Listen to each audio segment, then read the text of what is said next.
Oh boy. Hey everybody, it's me George here for another Running Tux. Yeah, I'm putting this on both my channels, my personal channel George Bell George, and also Running Tux. The reason why I am doing this video is there is a guy named Joe Collins. He has a YouTube channel called Easy Linux, and he actually, let me see if I could get his YouTube channel. Well, actually, let me go through the other one.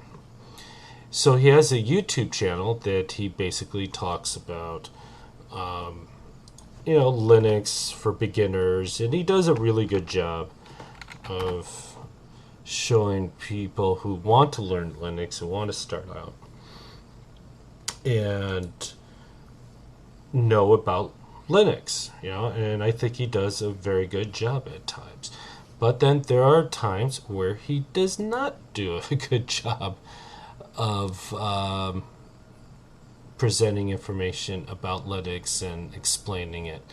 And he has gotten it wrong several times. And I've seen him put out videos and take them down.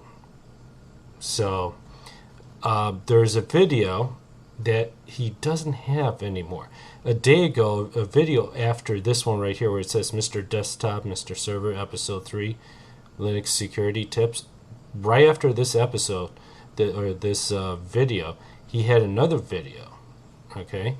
And that video, let me show you, because I had to screenshot it, he actually deleted the video. This is the video. Linux Mint's dirty little secret. Okay? And I actually had to screenshot it through Google Plus and through YouTube as well on my phone. Thank God I was able to still have it up and still be able to screenshot it. And I don't know why Joe deleted it, but this is what I said. I left a message. And I said, I disagree with what you said in the video. This is the same method that can be done in Ubuntu and other Debian distros. The reason why Linux does this is because it is a recommended, not necessary, needed to run the program. I bet you could run AbiWord without the AbiWord plugins. I will do a video on my channel explaining it soon.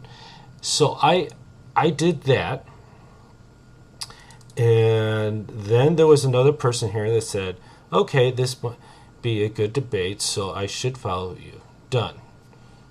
All right, this person said that. Then Joe comes along and he says, AbiWord will run without the plugins, but other programs end up not working at all because something is missing. This is the major pain point for new users. And then I said, I still disagree. When you're the command line and install a program, and the app command line tells you it's recommended to install those programs in the list, they are additional programs, not required programs. If it's required, it would be in the dependency list to install. I have not seen one program out there that states that a recommended program is needed. Okay? And then he says, do you have Linux Mint? Mint ignores packages that are needed with some programs that they don't run. Changing the policy fix that changing this policy fixes that. No, you do not have these issues on Ubuntu or Debian, just Mint. And then I said, yes, I do use Linux Mint, which I do, and I've never had an issue with an installed program. And I use Arch Linux too. It is that you are the only one that is talking about this, and it would be great if you would show a real example of it. All right, that's fair. I mean, there's nothing wrong with me saying that. And then he says install Kden Live from the repos on 17.3.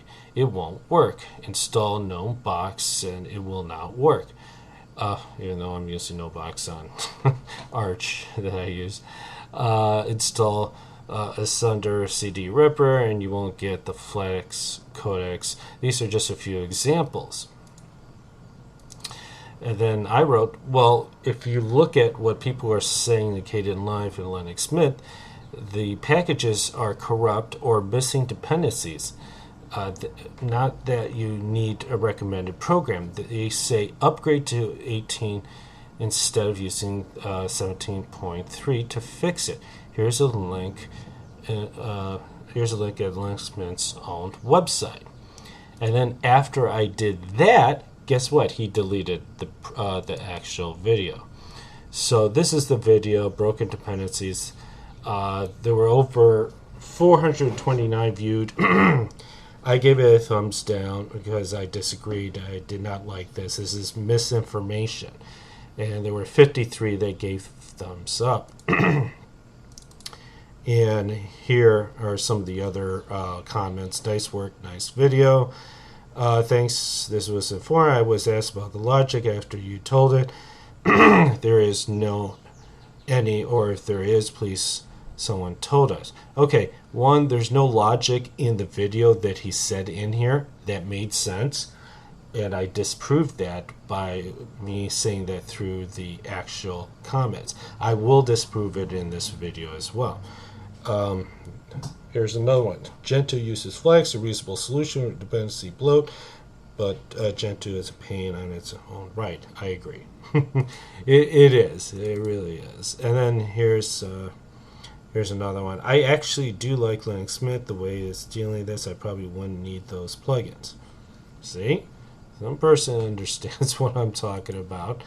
But I have Linux Mint actually 18 in here instead of 17.3 because I want to show you something here.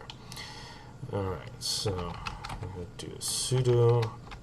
I'll just do it this way. Kden Live. Whoops.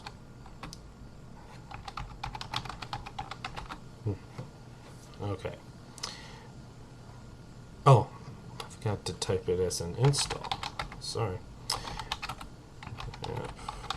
Install, because I gotta say what I'm gonna do.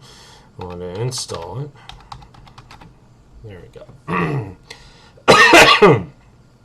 Alright, so as you can see here from the beginning, I'm going to show you what app does. Okay, it says here in the beginning the following additional packages will be installed.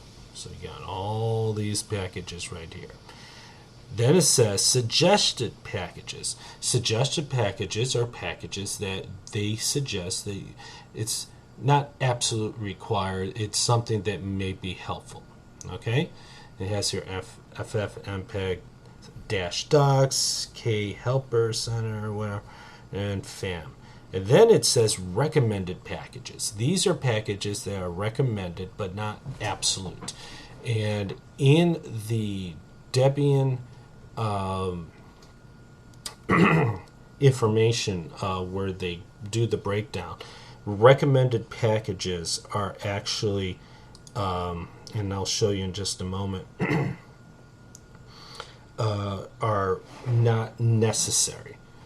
It could be helpful, but it's not necessary, meaning that only the new ones, that these right here that you show, it says the following new packages will install, are just these on top. The following additional packages will be installed. And then on the bottom right here, it'll say 0 upgraded, 85 newly installed, 0 removed, and 0 will be upgraded. Alright, this is what it's shown, okay? And let me go through.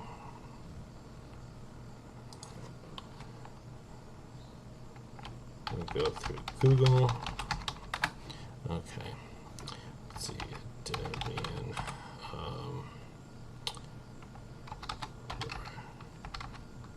recommended package. Okay. I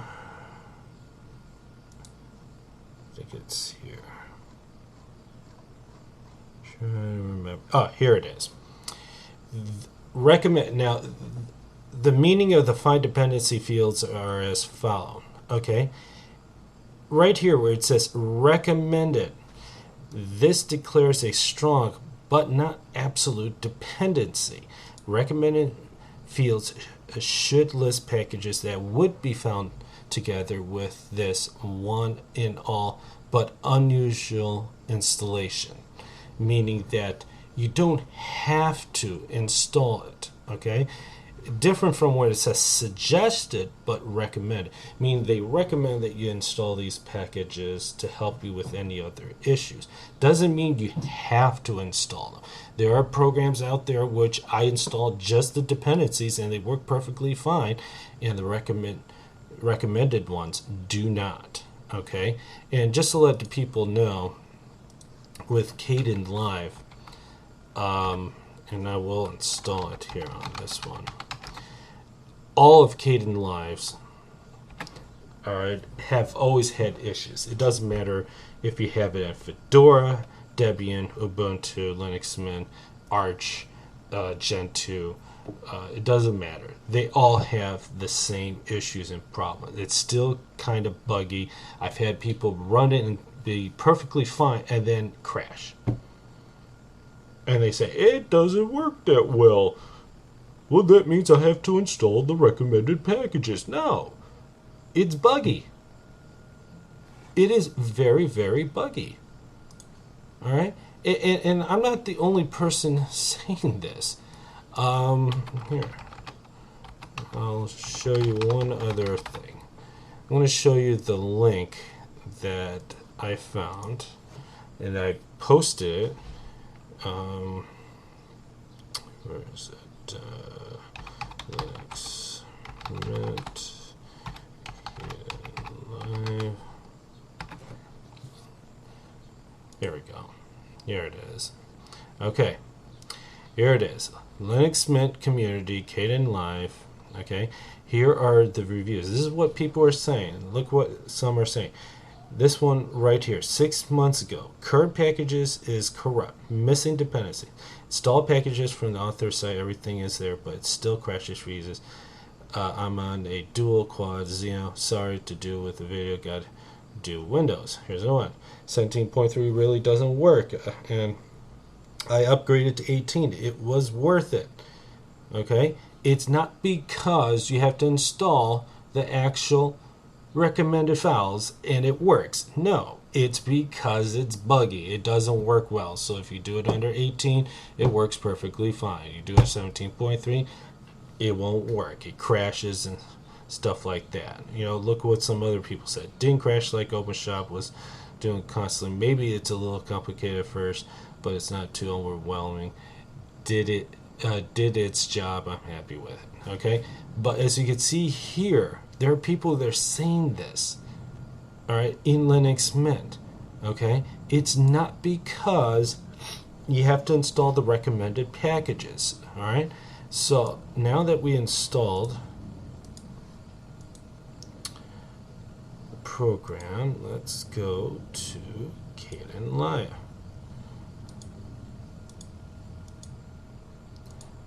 Through the normal stuff. Oh, it actually works. Huh. I wonder why. But Joe said that it won't work, but it works perfectly fine without the recommended packages. Well, you're going to say it's on 18 and not 17.3. Yes, but 17.3 doesn't work, period. At all. That's why they say it's recommended to do it on 18. So as you can see, I didn't have to install the recommended packages. No, let me. Oh shoot. Anyways, that's okay. But you saw that. There's no reason to install the recommended package. It still works without it. Okay. All I'm saying is, let me shut this down. all I'm saying, folks, is that when you look at the information, make sure you double check what others out there are saying. Just because you have people like Joe, which is a good guy, don't get me wrong. He does know his stuff, and I'm not bad mouthing him. I'm not. He's a good guy. I recommend subscribing to his channel because he does know some of his stuff. Some, but not a whole lot. He's not in the industry. He's never been a technician. He's never done software development in Linux. I have been doing Linux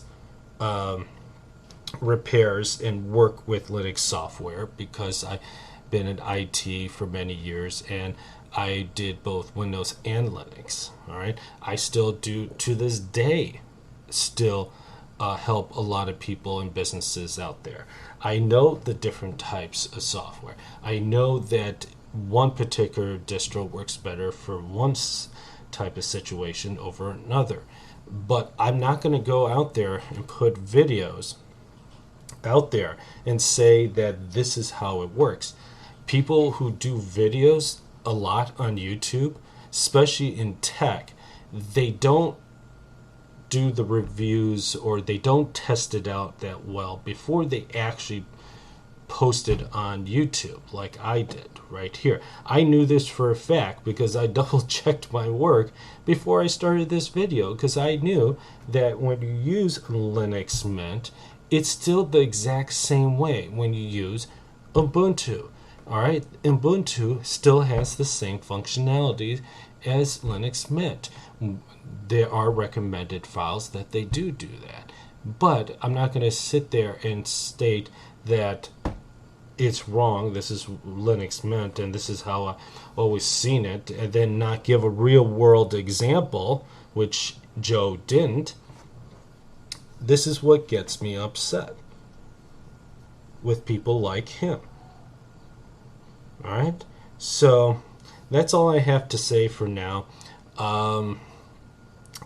Double check, what people do with their work. All right, I do. Every time I see a video, I always take it with a grain of salt. Okay, I make mistakes. Trust me. If I made a mistake, I'll say something about it.